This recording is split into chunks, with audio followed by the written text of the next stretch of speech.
আরে সায়ন, আরে জানিস তো ওরার বস একটা কাজও ঠিক করে করতে দেয়নি, শুধু বলে এটা কর এটা কর আর ওটা কর। তুই একটা কাজ ওকে নিয়ে একদিন বাস ঢুকি মেরে দেবো ওকে। আরে সত্যি কথাই কি বললি বস তো না সত্যি ওরার বুঝে একটা কাজও ঠিক করে আমাকেও করতে দেয়নি। তো আমি কি করে কাজ করি, আমি ভাবছি কি কোম্পানি ওকে জুতো দিয়ে মেরে ওকে কোম্পানিতে তাড়িয়ে দেবো। আরে সুধীর ভাই, তুই ওকে কি করে তাড়াবি? হ্যাঁ, ও কোম্পানির বস আর আমরা হচ্ছি নৌকার কোম্পানি, ঠিক আছে? লেওড়া, আমরা যদি ওকে তাড়াতে যাই ওরাই আমাকে তাড়িয়ে দেবে। আর তখন কোম্পানির কাছে চাইবি কাজ দাও কাজ দাও কাজ দাও, কিন্তু কাজ আর আমরা পাবোনি। ওখানে কেন, কোথাও পাবোনি রে লেওড়া, ওরকম করতে যাসনি।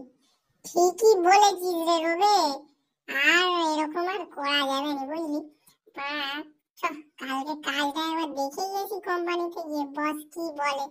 এবার যদি বেশি কিছু লেওড়া বলে নি আর গাঁড় ফাটিয়ে দেবো, ঠিক আছে? কালকে দেখি ঠিক আছে তাহলে। আর কি করা যাবে লেওড়া